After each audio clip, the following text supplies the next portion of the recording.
não só o dano moral, mas existe uma nova teoria, a teoria do desvio produtivo do consumidor, ou a perda do tempo útil.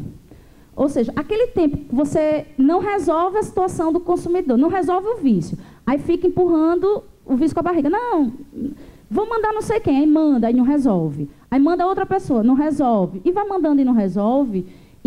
Esse tempo, ele já é objeto de reparação para o consumidor.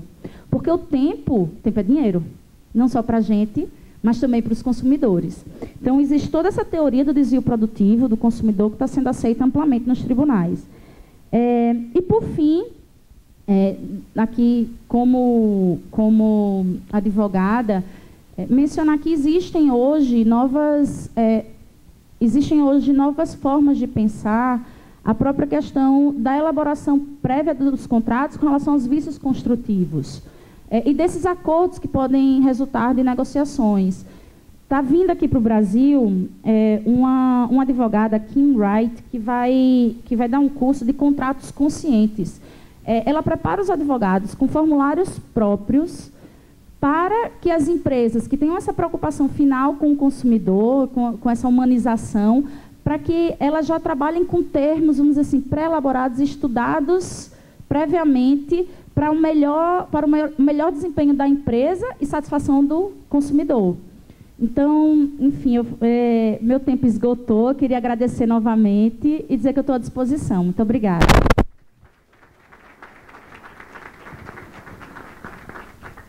Obrigado, doutora Lavínia, pelas considerações. E antes de abrir para as perguntas e franquear a palavra aos presentes, eu gostaria de fazer apenas alguns comentários, reforçando o que já foi colocado aqui também pela doutora Lavínia e pela doutora Carolina, no sentido da norma de desempenho, apesar de existirem falhas, e a norma de desempenho está sendo revisada atualmente, tá certo?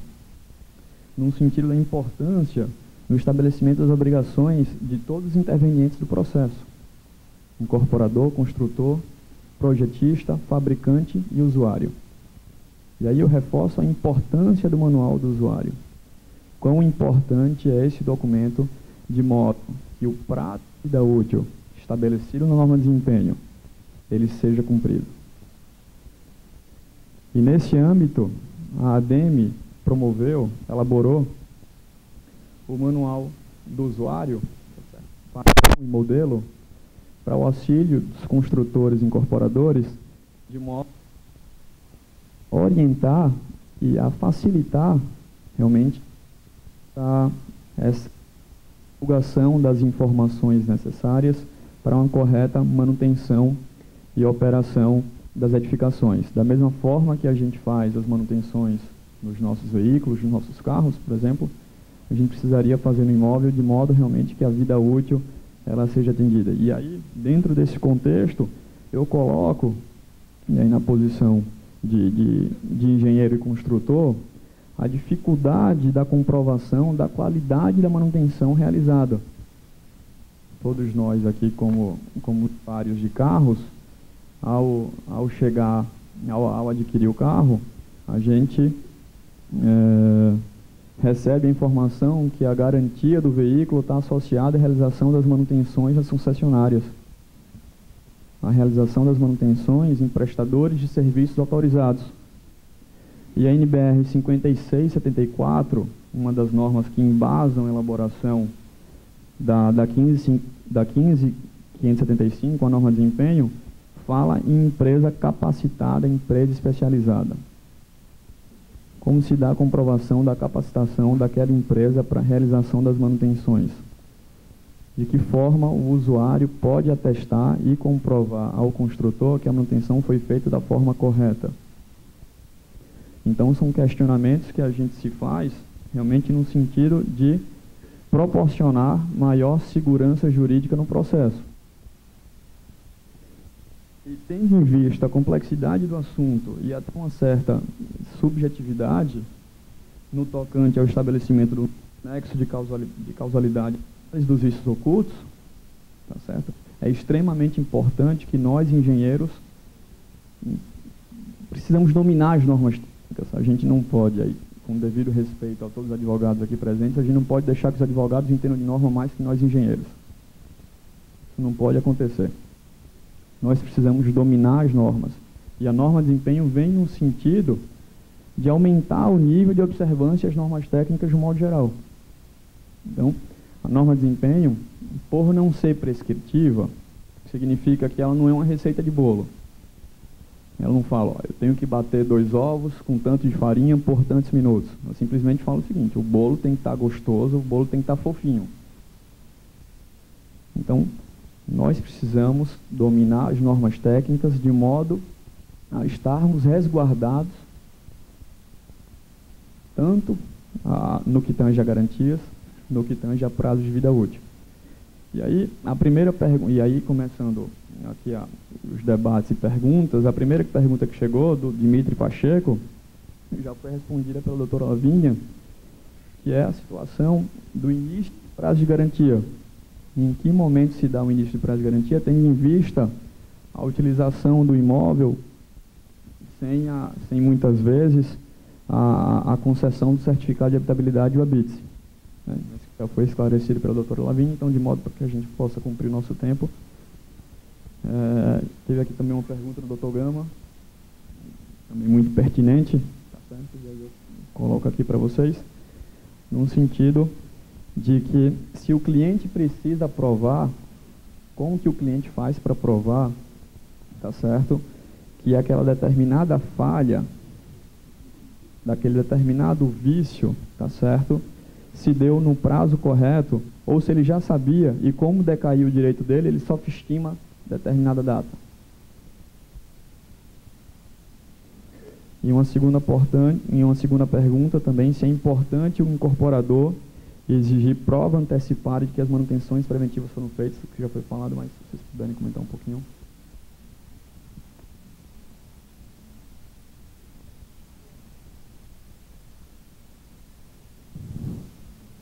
Eu, antes de responder só a pergunta do Dr. Gama, a Lavínia, no meio da apresentação dela, fez um questionamento, e eu só queria colocar para vocês a questão, assim, da questão ela falou do prazo de vida útil, que eu mencionei de 50 anos, que uma edificação, será que está certo ter um prazo de vida útil de 50 anos? Eu não questiono uma edificação ter um prazo de vida útil de 50 anos. Muito pelo contrário, eu acho que as edificações elas têm que durar 100 anos. O Brasil é um país jovem, mas a gente for para os países europeus, uma edificação, a gente vai em prédios de 400 anos, 200 anos, 300 anos. Então, assim, tem que durar muito.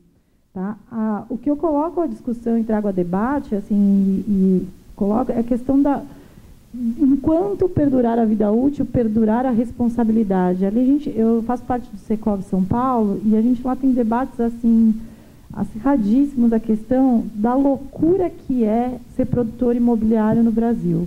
Tá? Quem, em sã consciência, não sei por que tantos aqui, resolvem produzir imóveis. Tá? É só louco, compra terreno, fica lá não sei quanto tempo trabalhando na curva negativa para depois vender, para depois receber, aí não tem o risco do distrato. Então, assim, aqui, desculpe, com perdão da palavra, somos todos um bando de loucos, porque eu sou advogada do mercado imobiliário também e eu vivo disso. Tá? Então, a questão é só como é que eu faço para querer que tenha um negócio que perdure por 50, 100, 200 anos, mas, assim, entregar aquilo e não ficar sofrer com o medo de que, se aquilo se abalar, eu vou ter que responder. Tá? Vou fazer uma ponte e vou ter que responder por aquilo. Então, assim, é esse o questionamento que eu deixo. E eu acho que o Pedro respondeu isso de uma forma ótima, como técnico que eu acho que, assim, o que, de repente, tira um pouco desse peso é a consciência tranquila e a responsabilidade de ter atendido as normas técnicas e estar seguro de que fez tudo da forma correta. Então, é chamar realmente o produtor imobiliário para a responsabilidade, para poder ficar tranquilo, dormir tranquilo e continuar com o seu negócio produzindo imóveis no Brasil. Tá? Então, é só isso que eu queria deixar para questionamento. Então, repetir, principalmente a primeira pergunta do Dr. Gama, que aí a gente tenta responder com relação ao prazo, né?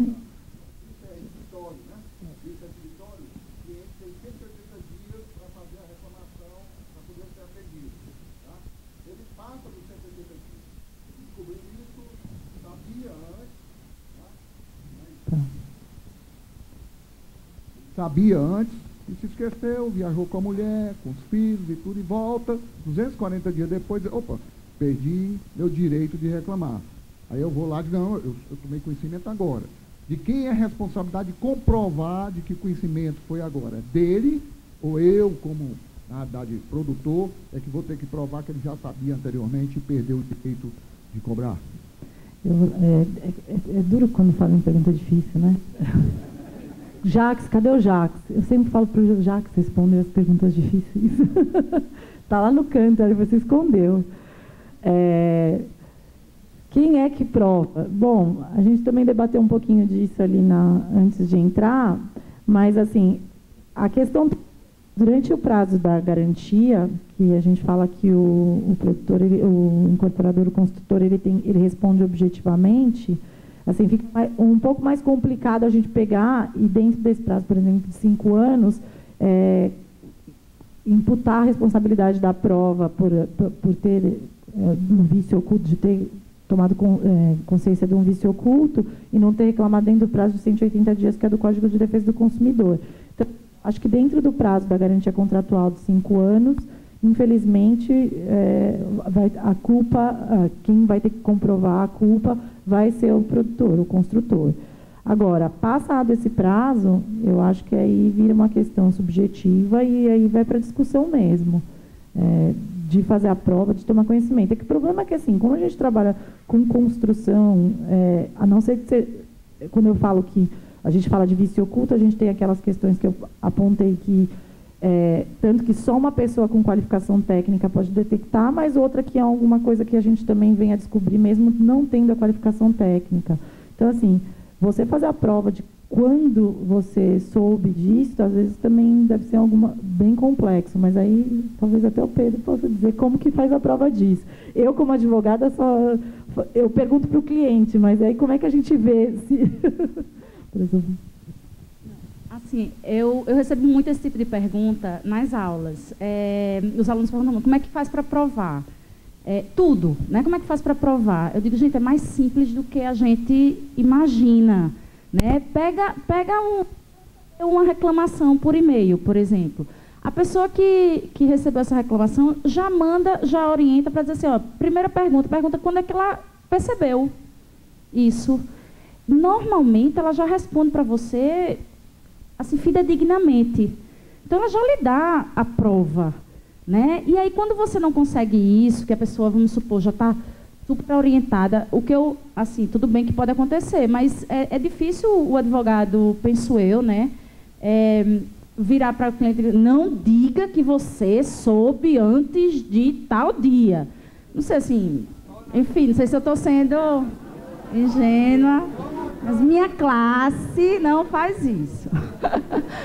Então, muitas vezes você pode chegar lá e perguntar em audiência mesmo. Quando foi que você soube?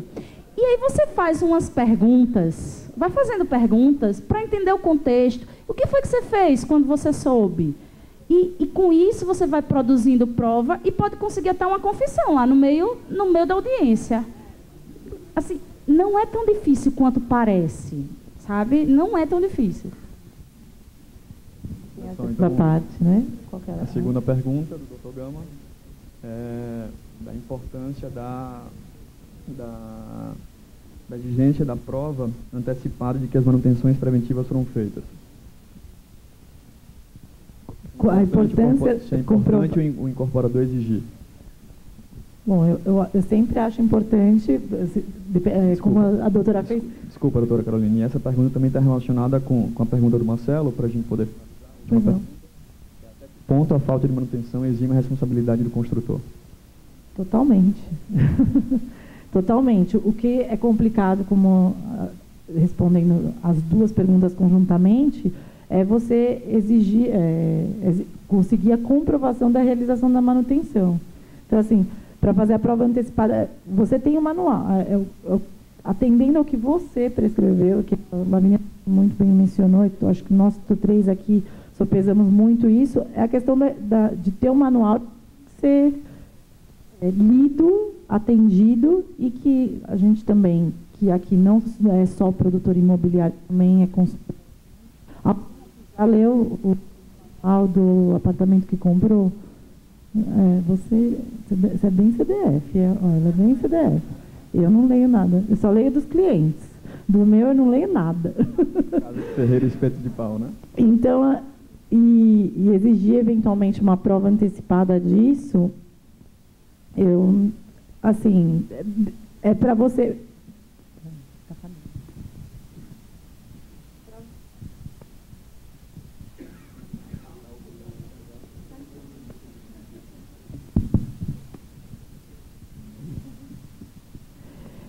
Exigir a prova antecipada, você de repente ter um departamento dentro da tua empresa que faça um follow-up disso e manter, por exemplo, uma equipe que cuide, pelo menos eventualmente durante o prazo de garantia dos 5 anos e cobre essas manutenções e tal, eu acho assim, é um pouco inviável, talvez salutar, mas assim, eu desconheço quem o faça, tá? Mas que seria importante, que seria interessante, sim, você de repente, dentro de determinados prazos, você notificar e falar assim, ó, chegou o teu, decorreu o teu prazo, agora você tem que fazer a pintura. Tá? Você ficar fazendo esses alertas, também, de certa forma, acendem um farol para chamar você para responsabilidade para outros itens. Então, assim, é um pouco paradoxal. Ao mesmo tempo que você pode fazer isso para se precaver, você vai lá e alerta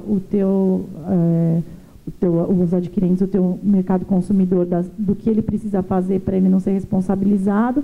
Você também chama atenção e ele fica de antena em pé para te responsabilizar por coisas que talvez ele tenha feito a manutenção e que não estão funcionando direito. Então, fica aí também para reflexão, se vale manter uma equipe para fazer isso, fazer esses alertas para se resguardar, ou se realmente, uma vez entregue a obra, a responsabilidade passa a ser dele, e quem tem a obrigação de cumprir o manual e a manutenção seja o adquirente mesmo.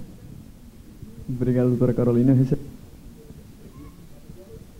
está em cima do prazo, então, para dar andamento ao evento, chegou mais uma pergunta, a gente vai se esforçar para responder, a gente caminha para a doutora Carolina, e aí envia a resposta para a pessoa que perguntou.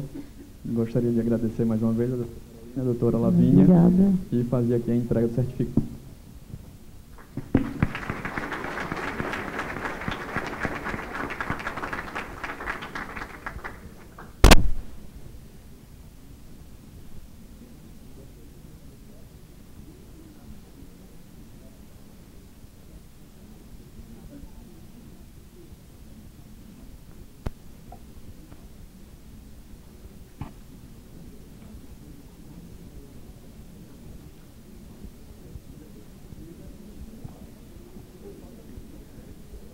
Dando continuidade ao nosso seminário, teremos agora o nosso próximo painel. Convidamos como debatedor do próximo painel o advogado Dr. Antônio Carlos.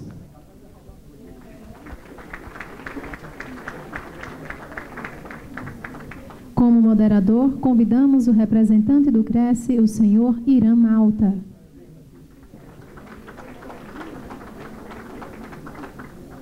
E convidamos o nosso palestrante, o advogado em Direito Imobiliário, Dr. Jacques Buchatsky.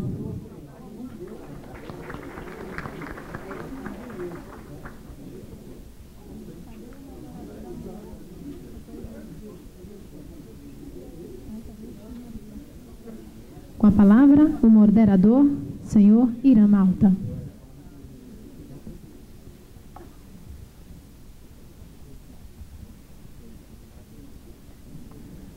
Boa noite, boa tarde, né? Bom, eu vou pedir aos responsáveis que nos conceda mais 1 hora para a gente ouvir os nossos colegas. Mas quero parabenizar primeiro a todos os organizadores, a ADEME, ao Sinduscom, ao Cresce, ao AB, e, ao mesmo tempo, parabenizar vocês por estarem aqui e também agradecer. Vivemos em constante movimento. E esse movimento gera inúmeras mudanças. E o setor imobiliário, nós corretores, advogados que trabalham nessa área, construtora,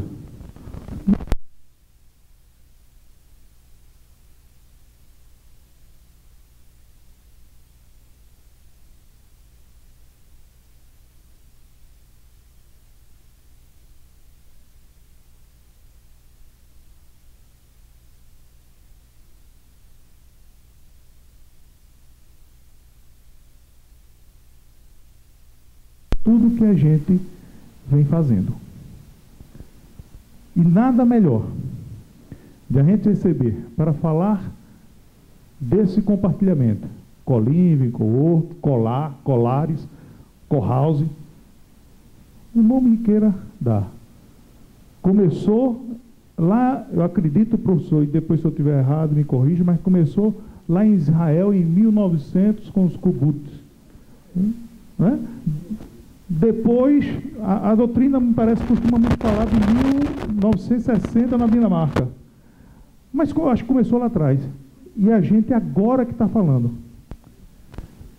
E a gente tem a honra de receber o professor Jacques, e é assim que eu vou chamar, pelo carinho que eu tenho, receber o professor Jacques, um mestre nessa área, advogado, recentemente, ele estava me confidenciando, recentemente nomeado como advogado em São Paulo, responsável pela parte de condomínios de shopping, não é isso?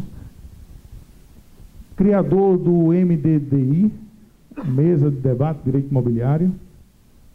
E, por outro lado, não menos importante também, o nosso colega, advogado, especialista na área de direito imobiliário e empresarial, Antônio Carlos Costa, a quem é uma honra, né, receber também. E diante dessas duas figuras, eu me coloco aqui com um único objetivo. Primeiro, sabendo da minha incapacidade de acompanhá-los, mas também com a certeza e o desejar aprender com a sabedoria de vocês. Por isso, passo a palavra para o professor Jacques.